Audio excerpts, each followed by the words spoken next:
Hello, friends, and welcome to today's podcast. In this podcast, I want us to talk about the confusion, one of the major confusions out there in the world regarding the subject of salvation. Today, I want us to quickly look at the question that people are asking in their minds regarding what the Apostle Paul says in Ephesians chapter 2, verse 8 and 9, and also what James says in James chapter 2, verse 17, and also verse 26. So the question today is, were Paul and James fighting one another? Or we should say, are we saved by grace through faith alone or by works? Are we saved by God's grace through faith alone or by works? Today, you turn with me to Ephesians chapter 2, verse 8 and 9. We read these important verses before we read about what James writes in chapter 2 of his letter to the Christians that he wrote his letter to. So in Ephesians chapter 2, verse 8 and 9, we find the following words. For by grace you have been saved through faith, and that not of yourselves, it is the gift of God, not of works, lest anyone should boast. And we read also verse 10. For we are his workmanship, created in Christ Jesus for good works, which God prepared beforehand, that we should walk in them. And now James chapter 2, we read verse 17 and verse 26. Thus also, faith by itself, if it does not have works, is dead. That is James chapter 2, verse 17. And verse 26, James chapter 2, verse 26 reads, For as the body without the spirit is dead, so faith without works is dead also. And many people make a case out of what we have just read in James chapter 2, verse 17 and verse 26 that, see, James is saying that we are saved by our works. We are saved by what we do. It is not about what people say that we are saved by faith alone, in Christ alone. No, James says if you don't have works, you are not saved. But when we examine these passages, Ephesians chapter 2 and James chapter 2, we see a different story. We see a different perspective. Why? Because it is not as people suppose. Both James and Paul were writing about one and the same thing. They were not writing about two things. They were both concerned about salvation and how that salvation, which is received by God's grace through faith in Christ, should produce fruit. And so people talk about the supposed equation of James, that James is teaching that faith is necessary, yes, but we have to add our works to that faith in order to be saved.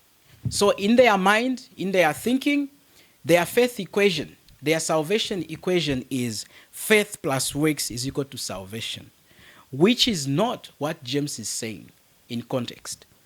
If a person believes that their faith in Christ plus their own effort is salvation, they are actually condemned. They are condemned. This is condemnation because it is adding to the finished work of Calvary. Such a one is adding to what Christ has done. But Scripture tells us the Lord Jesus on the cross, one day when he hung on the cross, he would say, it is finished. He finished the work. He's not asking me to help him in salvation. He's the one who came to help me in salvation. He's the one who paid for my salvation. He is not asking you and I to step in a bit and help him in our salvation. So both James and Paul are talking about one and the same thing. Faith in Christ. They are all saying faith in Christ must produce good works. Faith in Christ produces good works. Now, when these good works begin to be seen in a believer's life, does it mean a believer is saved by his works? No. We are not saved by our works. Paul has already laid the foundation. In his letters, starting from Romans, Paul identifies in his letter to the Romans the very fact that we are all sinners and how that we need to be saved. He talks about the gospel, which is the remedy for our salvation, the remedy for our sin, the remedy to set us free so that we can have a relationship with God. The Apostle Paul in Romans chapter 1, he talks about the promises of God which were made earlier in the Old Testament regarding the coming of the one who would come from the lineage of David, and that is the Lord Jesus Christ. And he talks about how that the Lord Jesus came and how that he died and rose again, having paid for our sins once and for all. And it is in Romans chapter 1 where we see the wrath of God in verse 18.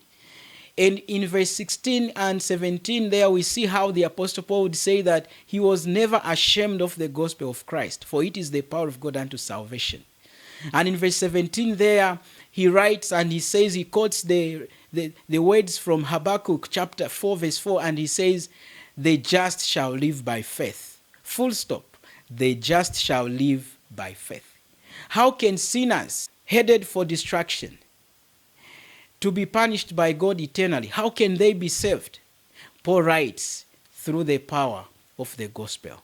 In the gospel, God has revealed his power unto salvation.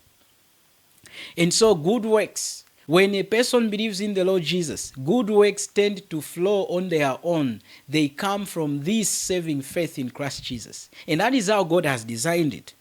And this is what the Apostle Paul writes in Ephesians chapter 2 verse 8 to 10. And he says, for by grace we are saved through faith. And that not of yourselves. And that not of yourselves. It is the gift of God, not of works, lest any man should boast. You see, we are saved by the grace of God. What is this grace? For God so loved the world that he gave his one and only begotten Son, the Lord Jesus Christ, that whosoever, you and I, when we believe in the Lord Jesus as one who paid for our sins, so we can be saved from our sins. And that is grace. We deserved to die. We deserved to be punished in the lake of fire. The Apostle Paul writes in Romans chapter 6 verse 23, for the wages of sin is death. We deserve to die. As we see in, of course, Jeremiah. We read, whoever sins before God must die.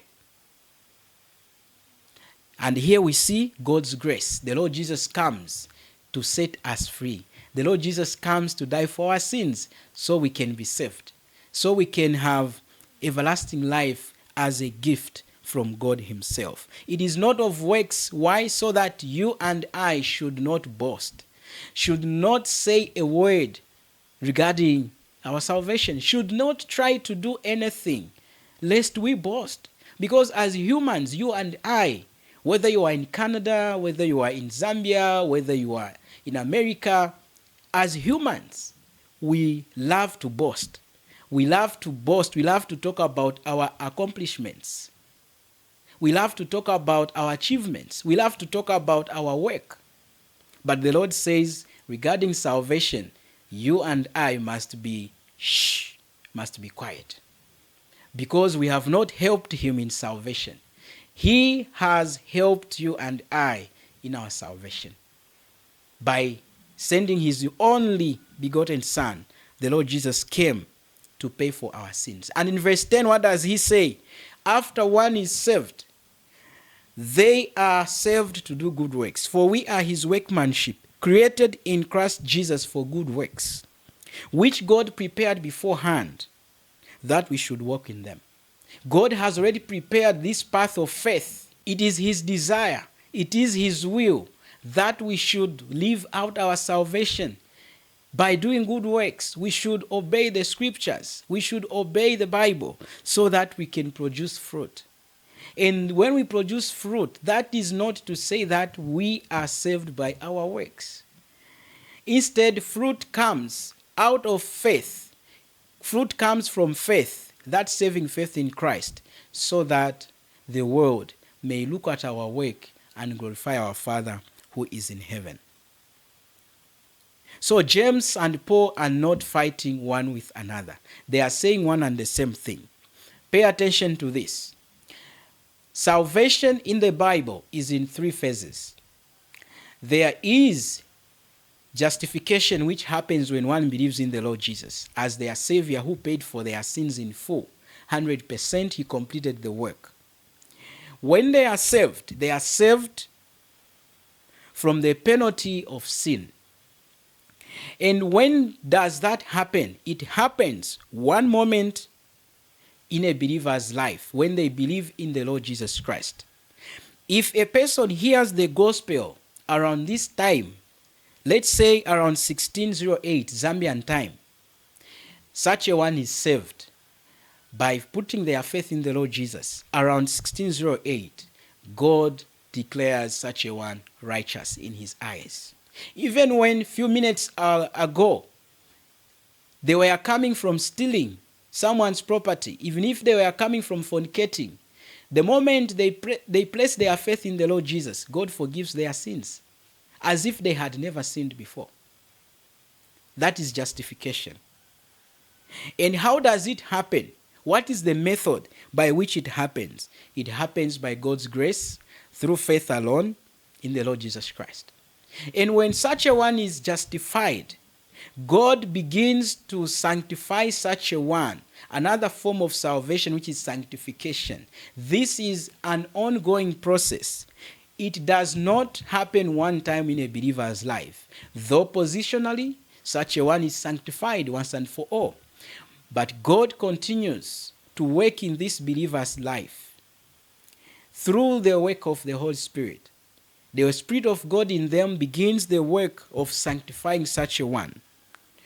And it happens entirely throughout the believer's life. In the entire life of a believer here below on earth. And it happens many times. In sanctification, there is doing good and doing bad. A Christian can do good today.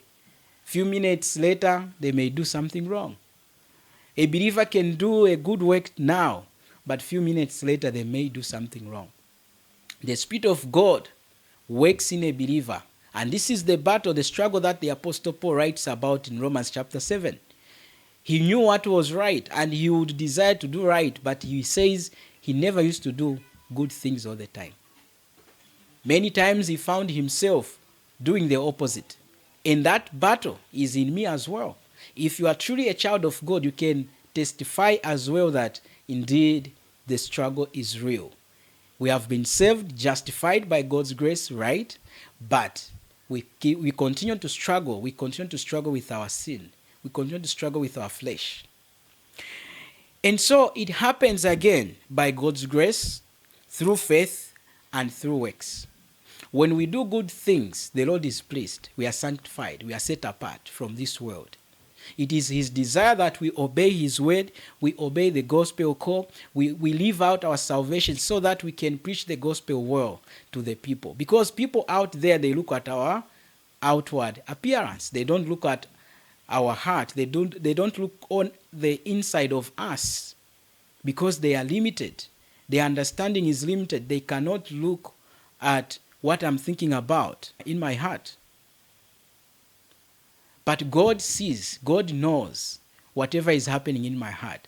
And so sanctification is the process continuing. Justification happens once and for all. And then lastly, we have to understand that the last form of our salvation is glorification. In glorification, we are talking about being saved from the presence of sin. Right now, we see sin everywhere. We see abortion cases. We see people fornicating. We see people getting pregnant because of immorality. We see, all the sinful acts happening, being legalized by governments. But when that time comes of our glorification, we are not going to behold anything sinful. We are not going to think about anything sinful because our minds would have been changed. We shall be like Christ, John writes. We shall be like him. We shall be changed. The Apostle Paul writes, in a moment, in a twinkling of an eye, we shall be like our Lord Jesus Christ. We will not think about bad things. We will not be at enmity one with another. We will not be fighting with one another. We will be in a state where we will not be able to see sin. not even be able to sin. And that is how wonderful it is. When does that happen? It happens in two ways: at death, or when the Lord Jesus comes to receive his own unto himself. When the Lord Jesus comes to get his own people, he's going to change them, and they shall be like him. We are going to be like him. We are going to be like the Lord Jesus. Then we will not be able to sin. What is the method by which it happens? By God's grace still? Predestined. It is predestined for all believers. This is God's will. He has already predetermined that we will be glorified only through his Son, the Lord Jesus Christ. So salvation happens in three phases. Number one, justification, which happens one time. Number two, we talked about sanctification, which is ongoing process. It will end when the Lord Jesus comes to take his own, or when a believer dies. And then we have glorification, which will happen when the Lord Jesus comes to take his own, or when a person dies. Indeed, when the Lord Jesus comes, he's going to change their body. He's going to resurrect them. So we have to understand that. So James puts an emphasis on sanctification, whereas Paul places the emphasis on justification. But he does not only talk about sanctification. I mean, justification in verse 8 and 9 of Ephesians chapter 2, but in verse 10 he also talks about sanctification, which is good works. So we do good works not for our salvation, but because we have been saved. Remember, both Paul and James were writing to people who are already saved. In the letter to the people that James wrote his letter to, he addressed his letter to the brethren. And Paul in Ephesians, he talks about these people as the brethren, the saints, those who had believed in the Lord Jesus. So both of them were writing to people who were already saved, not to the unsaved people, so they could do good works to go to heaven. They were writing to people who were already saved, to awaken their conscience, to kind of revive their hearts so they could do good works. Good works are important, but not for salvation.